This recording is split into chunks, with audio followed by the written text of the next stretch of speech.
Kita bercermin dengan Sri Lanka. Kita samarikan dan kita jelaskan. Kebangkrutan di Sri Lanka meminta warga Sri Lanka yang di luar negeri, para diaspora, untuk mengirimkan uang mereka ke keluarga mereka di Sri Lanka. Saking gak ada uangnya itu negara Sri Lanka. Namun 13 bank utama di Sri Lanka saat ini bangkrut. Di sini pemerintahan Sri Lanka berhutang 700 triliun rupiah atau setara 51 bilion dolar ke Tiongkok yang sudah jatuh tempo. Namun APBN Sri Lanka kosong kasnya. Di Sri Lanka saat ini tidak ada makanan, di mana sebagian besar produk makanan adalah impor. Juga tidak ada fuel, bahan bakar untuk kendaraan. Juga tidak ada obat-obatan, bahkan dokter serta rumah sakit membatalkan seluruh operasi kesehatan karena tidak ada obat-obatan. Tiap malam listrik mati di 90% wilayah Sri Lanka. Yang terjadi di Sri Lanka bukan hanya krisis ekonomi, namun ada yang lebih besar, yaitu krisis kemanusiaan. Yang jadi pertanyaan, bagaimana semua ini terjadi? Bagaimana Sri Lanka kehilangan semua uangnya tersebut?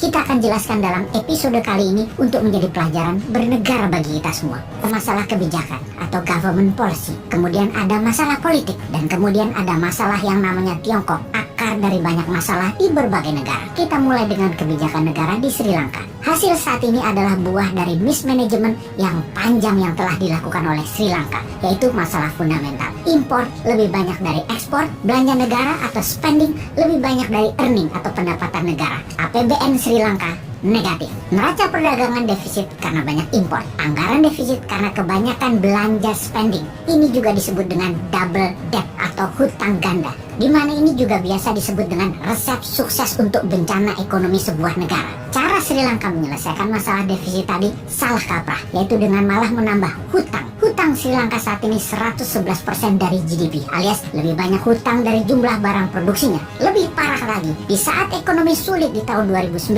Gotabaya Rajapaksa yang terpilih jadi presiden di Sri Lanka waktu itu menjanjikan pemotongan pajak untuk menarik simpati masyarakat pada kampanyenya. Efek dari hal itu semua di tahun 2019, rating Sri Lanka menjadi negara pariah atau setengah negara gagal. Apa yang terjadi kemudian? Investor meninggalkan Sri Lanka besar-besaran. Lalu Gotabaya buat lagi blunder. Dia melarang pupuk kimia di Sri Lanka, bukan untuk kesehatan, namun karena tidak ada dolar untuk membeli pupuk, dia bersandiwara, bernarasi untuk kesehatan. Tapi hal itu semua blunder, membuat petani gagal panen hingga menurunkan jumlah produksi beras hingga 50% turunnya. Sejak Juni 2021, Sri Lanka menjadi pengimpor beras. Di tengah kekacauan tersebut, sejak Juli 2021, di mana dukungan terkuat Rajapaksa adalah Sinhala Buddhis, atau kalau di Indonesia adalah gerakan keagamaan. Dan kemudian saat itu mulai goyang kepercayaannya karena Sinhala Buddhis mulai berbalik membela rakyat, tidak membela Rajapaksa. Ada lagi sebuah kebijakan yang blunder, di mana harusnya mengutamakan pasar atau pro market approach, tetapi malah mengutamakan well driven mode. Maksudnya apa? Malah pamer kemakmuran dengan membangun infrastruktur jalanan. Itulah well driven mode, bukan pro market approach. Padahal isi dari infrastruktur tersebut tidak ada. Fuelnya impor, mobilnya impor, dan untuk mengerjakan hal ini Rajapaksa bekerja sama dengan Tiongkok. Sri Lanka mendapatkan hutang besar dari Tiongkok dalam bilateral debt. Sri Lanka mempertaruhkan ekonominya di tangan Tiongkok. Benar sih, Tiongkok kirim uang Tiongkok,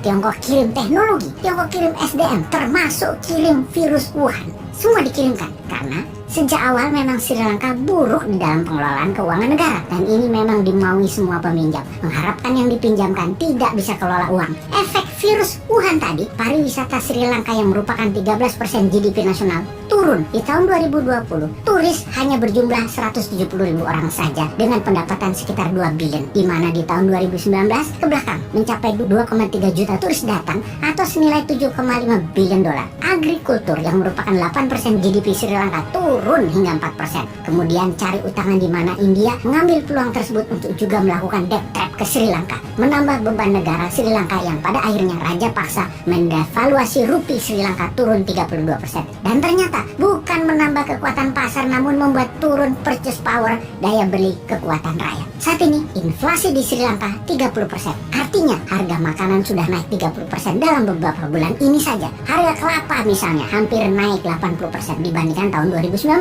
Harga bawang naik 100% dalam 2 tahun ini. Harga beras naik 90%.